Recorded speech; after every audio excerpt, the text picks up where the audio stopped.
hari umutambyi witwa Mwuka Wera. Bivuga ngo Mwuka Wera nicyo kiraro cyangwa kiguhuza n'iki n'Imana. Kandi mukwiriye kumenya aka kantu, iyo bavuze ngo ututse Umwuka Wera ntabwo azababarirwa. Uzi impamvu babivuze? Nirindire reka nyibabwire.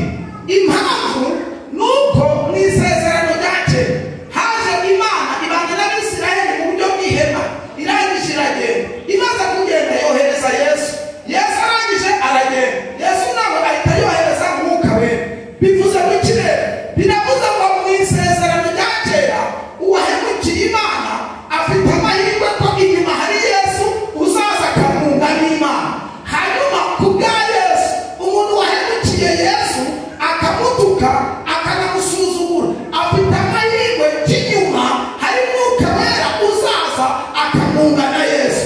Hanyuma rero inyuma y'Umwuka Wera, impamvu utazababarira inyuma ya Mwuka Wera nta wundi utegereza.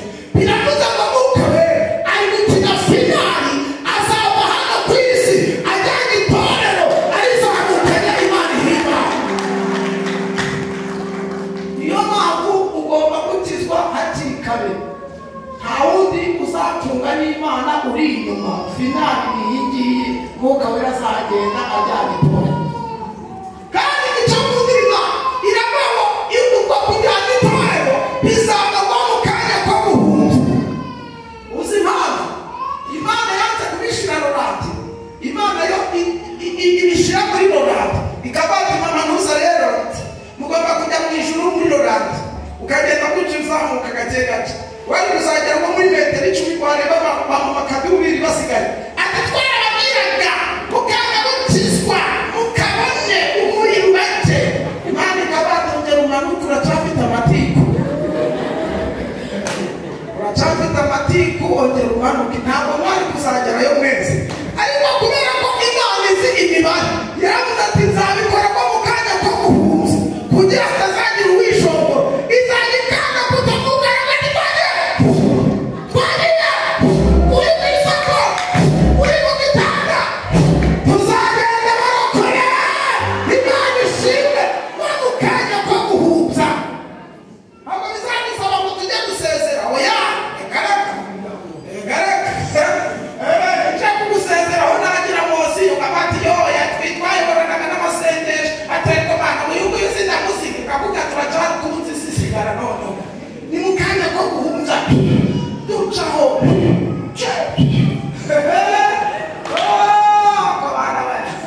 Haleluya, barokore, haleluya.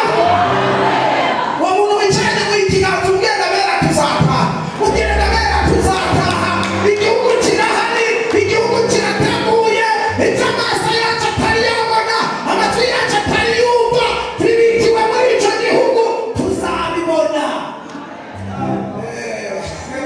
Bakatwitiranya kuko dusangira ibyango, bakatubimira kenshi, bakaturusha n'ubutunzi, bakaterwa n'umodo, ubutabera bw'igare, ingasabo zigahabwa abo b'imbarundi banetse. Hari guhora inzacu zaho bicira, hari igihe kimwe bizasobanuka byose. Abana b'Imana tugahagarara twe, dehora daceka, bihorere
biva.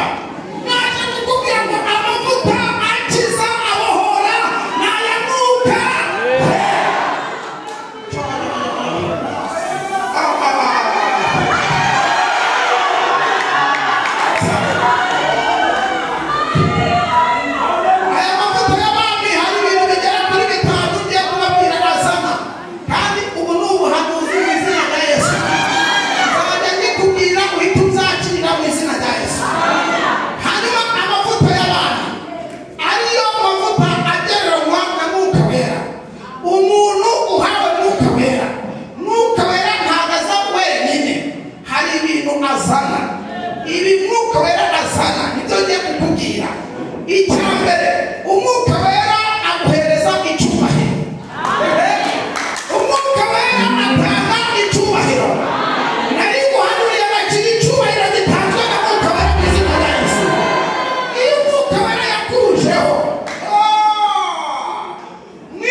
icya gatatu uyu mwuka wera azana igikundiro. Azana iki? Uwo muntu nta kintu mupfa muhobere kubwira ati igikundiro mu izina rya Yesu. Muhobere kubwira ati igikundiro mu izina rya Yesu. Imiryango igukunde mu izina rya Yesu. Abamuvuga abagukunde, abamuririmba abagukunde, abavuga abavuga abagukunde, abashumba abagukunde, abize abagukunde, kubera amavuta y'umwuka wera. Akira igikundiro mu izina rya Yesu.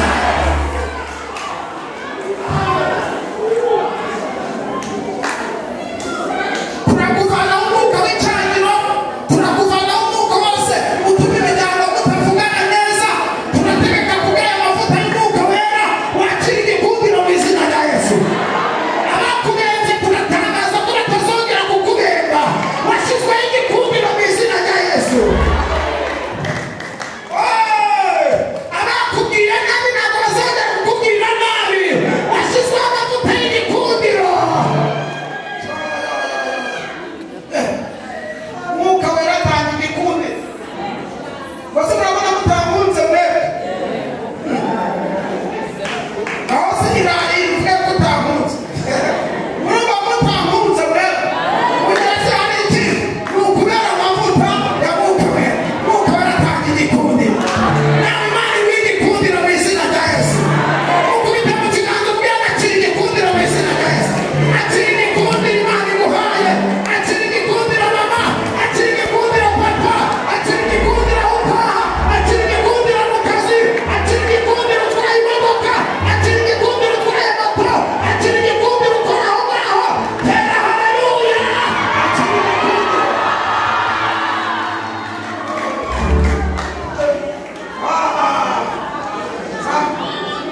Amarekere kababwira akandi kamwe hanyuma mbasengere kuko numva ibitangaza byaremetse mu izina rya Yesu.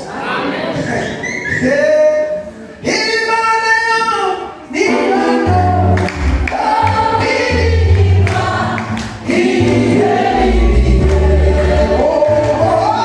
Irambirwa kubw'amase. Yesu yabera ihurira maso.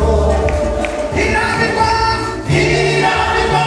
kubw'amase. Yesu yabera ihurira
kugira mwishure mbere kuba babihemo, mbere kuba abantu babesiko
Amen.